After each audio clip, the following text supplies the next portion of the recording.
carrière dans le domaine juridique t'intéresse? Le portail droit est fait pour toi. Cette formation te permettra d'acquérir des bases solides au travers d'enseignements fondamentaux, mais aussi une ouverture sur d'autres domaines. Tout au long des 3 années de la licence, libre à toi de t'orienter et de te spécialiser selon tes goûts ou tes objectifs professionnels grâce aux différentes matières et parcours proposés. Allons à la rencontre de ceux qui vivent le droit au quotidien. Donc j'ai choisi de faire du droit parce que j'aimerais être agent immobilier et c'était une des filières privilégiées. Je dirais par défaut au début, parce que avant j'ai fait un bac scientifique et j'aimais pas du tout ça. Je m'étais pas trop posé de questions par rapport à l'avenir. J'ai choisi le droit à l'issue d'une terminale économique et sociale. J'ai été passionné par les matières d'histoire, de SES, et j'avais envie de continuer dans quelque chose qui pourrait me permettre d'en connaître plus sur le monde qui nous entoure et la société et son fonctionnement. La licence se prépare en 3 ans.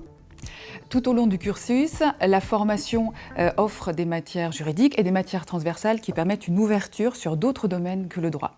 La première année a pour objectif de dispenser les connaissances fondamentales. Durant cette première année, les étudiants vont apprendre ce qu'est le droit et ils vont apprendre aussi à raisonner en droit. La maîtrise écrite et orale de la langue française est indispensable pour réussir en droit. À cela, il faut ajouter des aptitudes à la logique et au raisonnement conceptuel.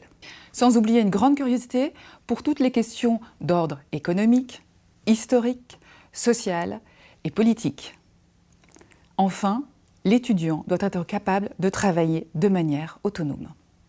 Une semaine type, elle est partagée entre les TD et les amphis. Les cours en amphithéâtre sont des cours magistraux en fait, avec les matières fondamentales du droit.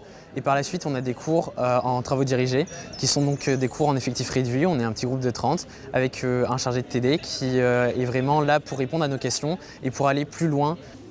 Chacun, on se trouve une méthode pour pouvoir préparer la séance, approfondir certaines notions et tout ça.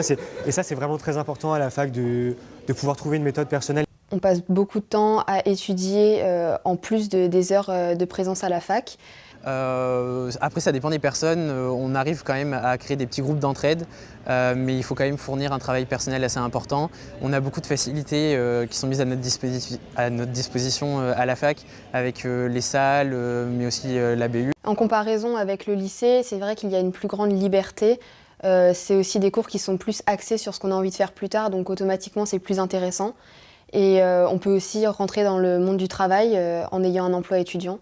Il y a beaucoup d'associations qui sont présentes sur le campus. On peut s'engager assez facilement, que ce soit dans des syndicats étudiants, dans des associations étudiantes, avec différentes perspectives, qu'elles soient internationales ou locales. Il faut savoir qu'à la fac, comme on est très libre, on a beaucoup de tentations pour ne rien faire. En première année, je me suis plutôt beaucoup restreint.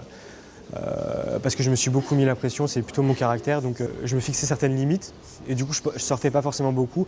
Chaque année de licence est composée en semestres.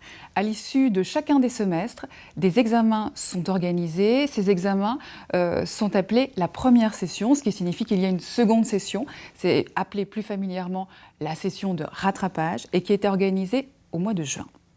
Outre la spécialisation qui était opérée en 3e année, les étudiants peuvent distinguer leur formation en choisissant une mineure. La faculté Jean Monnet offre 3 mineures.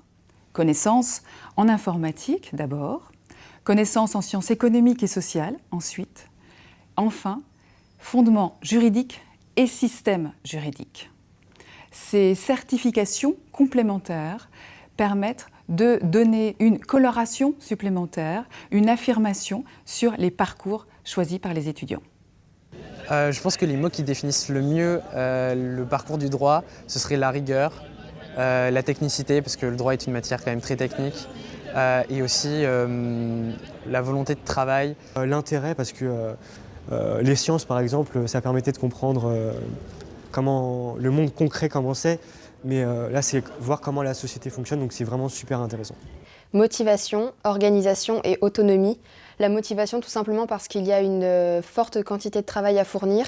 L'autonomie, les professeurs nous font confiance et au final c'est quelque chose de très bénéfique pour les étudiants puisqu'on peut réellement s'épanouir et aller chercher à droite à gauche avec les informations que nous donnent les professeurs.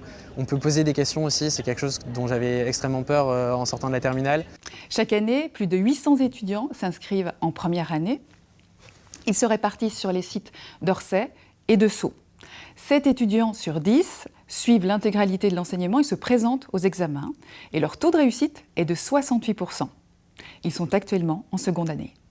Donc la principale difficulté a été pour moi l'assiduité, puisque c'est compliqué de se dire toujours qu'il faut aller en cours alors que ce n'est pas forcément obligatoire. La principale difficulté pour moi, c'est de savoir quoi faire plus tard. Parce qu'il y a énormément de choses qu'on peut faire plus tard avec le droit, vu que c'est assez général. Mais je dirais pas que, parce qu'il y en a beaucoup qui disent que la principale difficulté, c'est de se mettre au travail. C'est vrai, mais après, si on est motivé et qu'on porte de l'intérêt à la matière, la motivation, on la trouve.